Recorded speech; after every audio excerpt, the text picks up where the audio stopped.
Hello, everyone, and welcome to the Coaching Corner with me, Jamila, aka the IEP Coach. For those of you who are new to the the Coaching Corner, at the IEP Coach, we provide special education centered professional development and coaching to special education teams, teachers, and paraprofessionals so they can thrive and not just survive. That is a lot of the work that we do, and we go live every Tuesday, 6:30 p.m. Eastern Standard Time, so we can talk about all things special education because that's just what we love to do. And before we get started, please share out this live and also drop in the comments where you are tuning in from. Let us know where you're tuning in from and share out this live. As I'm telling you to share it out, I'm sharing it out as well. And I hope everyone is having an amazing day. It's not as cold today. It is not as cold. I'm happy about that. You know, the weather, it's okay. The weather is okay. But yes, so definitely go ahead and share out this live. And let me let you know what's going on. So this is the final week to take advantage of our December special, which is you buy a professional development, you get a second bonus professional development. So you basically are getting 2 PDs for the price of 1, so you definitely want to take advantage of that. I'm going to go ahead and drop that in the comments. So hey, you can book your professional development now for your staff. You'll use it in 2025. Use it as PD refreshers because a lot of you have gotten some new staff at your school. Some staff have left. You got some new staff. You did all that PD in the beginning in the summertime, and now it's like, okay, you have staff who did not receive any of that PD. So you need to do it, you need to do a refresher. All right.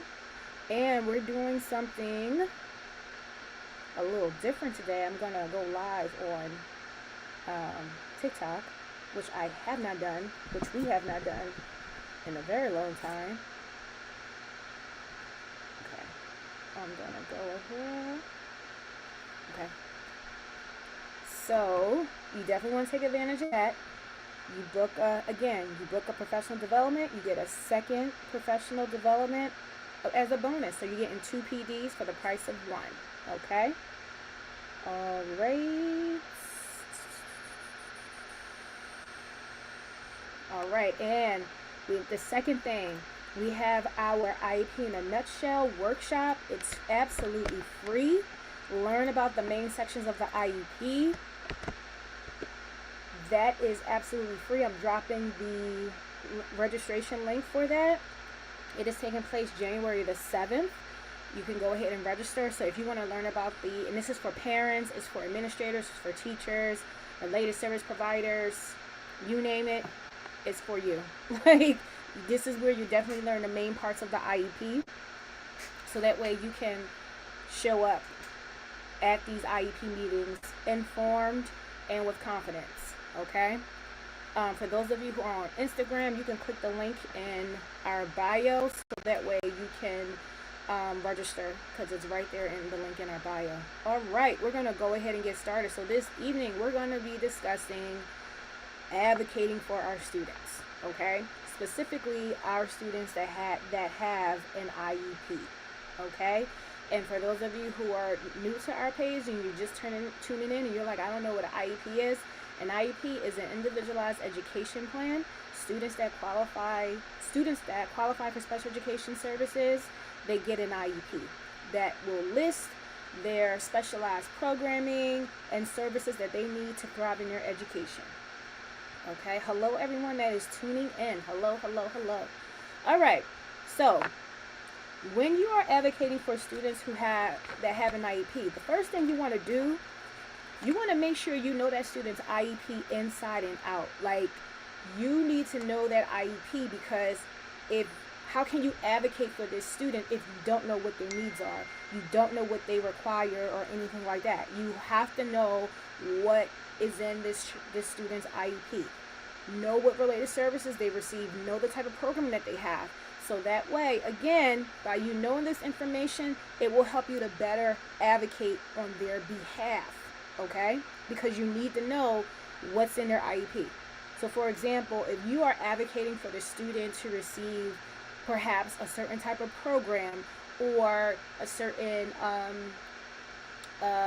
type of resource, you need to know, well, first, what type of programming does the student have? What type of classes is the student in? So you know how you can advocate for that kid, okay? So first thing, you definitely want to make sure you know that student's IEP inside and out, okay? That's the first tip. Second tip, build relationships with the student's parents. Because this is extremely important because one, the parent is the biggest advocate for the child. That's their first advocate period. And by you having a great relationship with the parents, having rapport,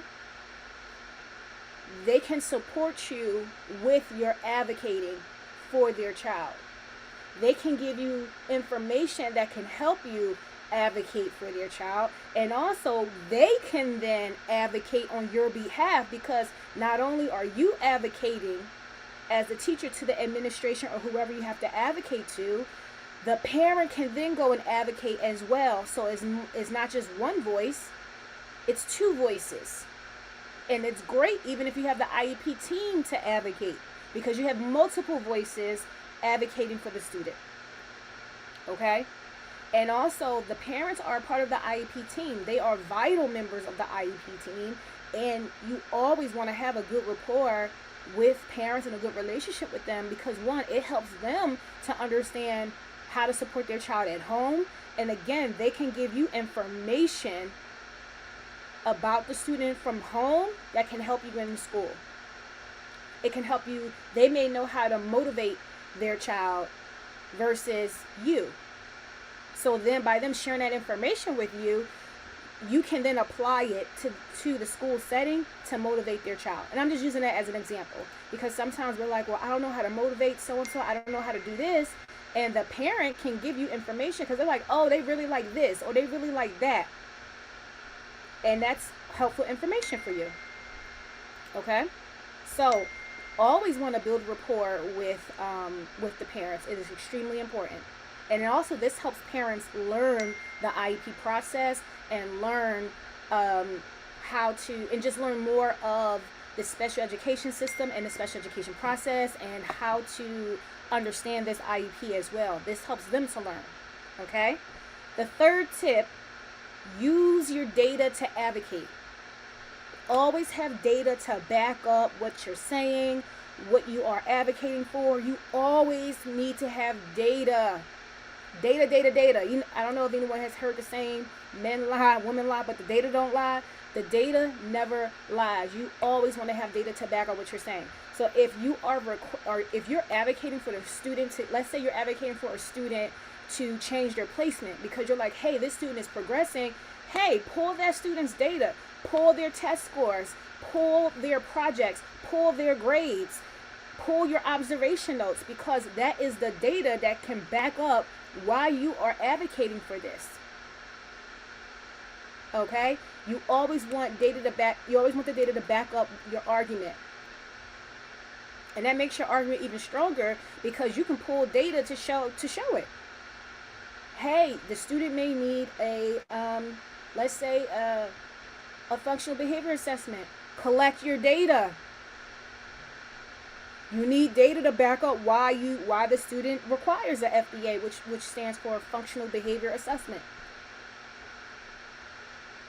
If you want to change a student's placement, if you want to recommend additional programming or remove programming, hey, the student may be progressing so well, they no longer need this service. You have to have the data to back it up. Again, use the student scores, use your notes, use their grades, use the work that they have done. This is your data. Okay? Again, data never lies. And data just makes your argument even stronger. Okay? And last but not least, communicate effectively. Don't use all these big words in your communication. Be clear and to the point in your communication. And know who you need to communicate to and with. So if I'm advocating for additional support for this student, okay, I know if I'm a Sped teacher, I have to I have to advocate this to my director, my special education director. I have to advocate. That's the person, that's the administrator I need to go to. Perhaps for resources, I need to advocate to my principal because they're the ones who can purchase the resources. Know who you need to advocate to, who's that person you have to convince, and have the data to back up what you're saying. Have the parent with you because that's even a stronger voice with you. And then if the whole team can advocate, that your voice has been amplified because it's not just you. You have multiple team members advocating for the student, and it's not just you. And so that administrator can then say, wow, the student must really need this, because not only is the case manager advocating, the teacher is advocating, the parent is advocating, the related service provider is advocating. Your voice is amplified when you have other team members with you. Okay? So let's just recap. When you are advocating for a student, any student, but especially a student who has an IEP, you want to make sure you know their IEP inside and out. So you know what you're talking about when you're requesting and advocating for certain things. You want to make sure you build relationships with the parents. Make sure you build relationships with the parent. That's one of the strongest relationships that you can build, is with the parent. Because it's truly a partnership and a village to raise, to educate that student. Because you're at the school, the parent is at home. You both can share information to help to support each other on how to educate the student the best way possible and what's working for them. Use data to advocate. Again, data don't lie ever. Okay? Only time a data can be miscued if it was inputted, if the data was inputted incorrectly. But the data doesn't lie. Use the student's test scores. Use your observations. Use your anecdotal notes. Use your colleagues, information from your colleagues. And then communicate effectively. So not only is it, first of all, don't use all those big words, all that jargon. Keep your arguments simple and to the point when you're advocating. Tie it, whatever you're advocating, tie it to the school's mission and vision. And this goes back to make sure you understand that IEP. Tie it back to the IEP. Oh, we're not following. If we don't do this, we're not implementing this IEP with fidelity. Your school not going to want that because they don't want no lawsuit. Okay? All right. So thank you all. Thank you for tuning in. If you have any questions, please ask your questions down. Put them in the comments. I am going to drop the links again for you to take advantage of our December special, which is purchase a PD and get a bonus second PD. So you're getting 2 PDs for the price of 1. 2 PDs for the price of 1. I'm going to drop the links again.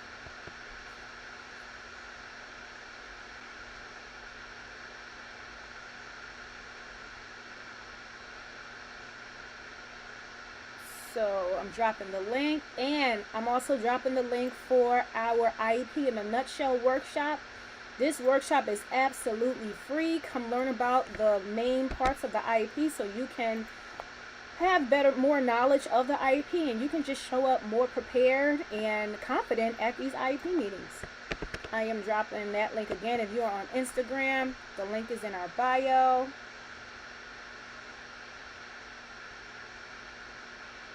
All right, let's see. Are there any questions? Let's see.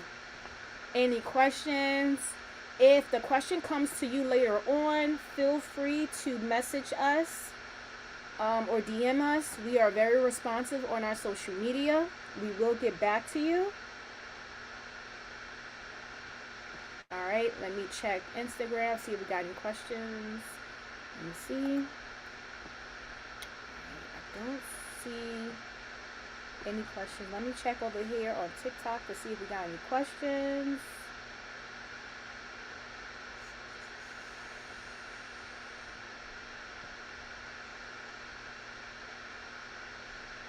Hold on, let me see.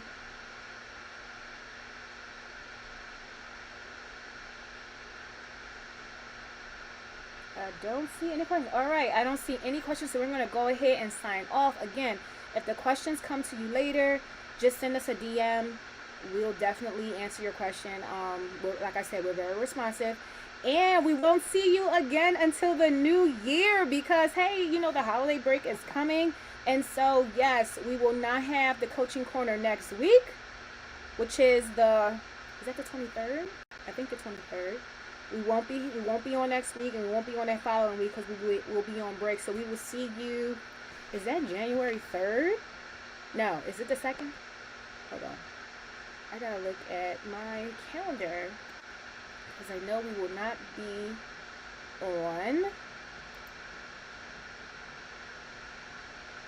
So that is, hold on, let's go to January. Yes, no. Next Tuesday is the 24th. And then the 31st is New Year's Eve. We'll be on break the next 2 weeks. So we will see you all January 7th, the day of our workshop. So yeah, so I hope everyone, please remember your capacity, be kind to yourself, give yourself grace, and be safe and enjoy your time with your family and friends, okay? Be safe, be kind to each other, and be kind to yourself, okay? If you know certain people just bring the worst out of you, remove yourself from that environment, okay? Because you want to go into this new year, positive attitude, positive vibes, because you're elevating, you're elevating to your next level to be your best self, okay? So we will see you all in the new year, January 7th. Again, be safe, everybody.